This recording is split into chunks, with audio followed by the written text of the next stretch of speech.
Focus. Over 60% of people stay in jobs they hate, and nearly 80% of investors cling to losing stocks, all because they've already put too much in. That's not strategy, that's psychology.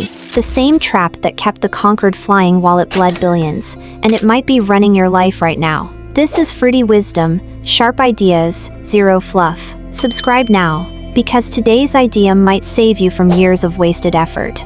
It's called the sunk cost fallacy. So what is it? It's when we keep investing money, time, energy, just because we've already invested so much. But let me ask you, does pouring more water into a leaking bucket ever fill it? Does spending more years in a dead job suddenly make it worth it? We think quitting means wasting. We think walking away means weakness. But here's the contrast. Holding on often costs more than letting go. The sunk part means gone, irrecoverable, done. And yet, our brains refuse to accept it. Why? Because it's not about logic. It's about pride. It's about pain. It's about protecting our ego from the sting of admitting we were wrong. The sunk cost fallacy isn't just a mistake. It's a mental prison, and most of us are still locked inside. Here's a classic example. In the 1980s, the US Navy spent 7 years and more than $700 million developing a new helicopter. Halfway through, engineers knew the truth. Too heavy, too costly, already outdated. But canceling meant admitting failure, so they doubled down. It flew, barely, and was retired almost immediately. That's the sunk cost fallacy in full costume. And it's everywhere.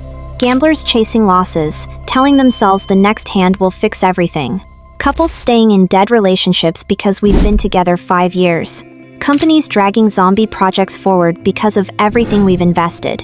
Even you and me finishing bad books, bad meals, or sticking with bad jobs because we already started them. And it doesn't stop there.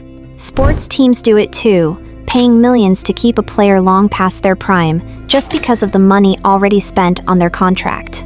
Investors fall for it when they hold on to crashing stocks, hoping they'll bounce back simply because they've already lost too much. It's like driving the wrong way down the highway and pressing harder on the gas. The road won't change. Only your willingness to turn around will. Here's the danger. The longer you stay, the deeper the hole. Economists call it escalation of commitment. It's psychological quicksand. Every step you take makes it harder to escape. Kodak did it, pouring money into film cameras while the world went digital. The result? Bankruptcy. The truth is brutal. The cost of not quitting can be fatal for companies, careers, even relationships.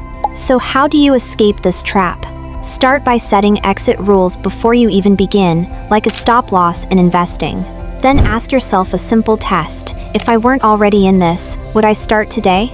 And finally, separate your identity from your investment. Quitting a project isn't quitting yourself.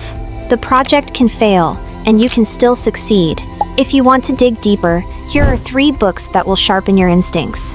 Thinking, Fast and Slow by Daniel Kahneman, the classic on hidden biases. The Dip by Seth Godin, How to Tell the Difference Between a Challenge Worth Pushing Through and a Dead End. And Quit by Annie Duke, Lessons from a Poker Champion on Cutting Your Losses Before They Cut You. Now here's your challenge. Look at one thing in your life today, a project, a habit, a relationship, and ask, am I only in this because I've already spent too much? If the answer is yes, take one small step toward letting it go. Drop the weight, gain the freedom, because Fruity Wisdom isn't just about thinking smarter, it's about living lighter.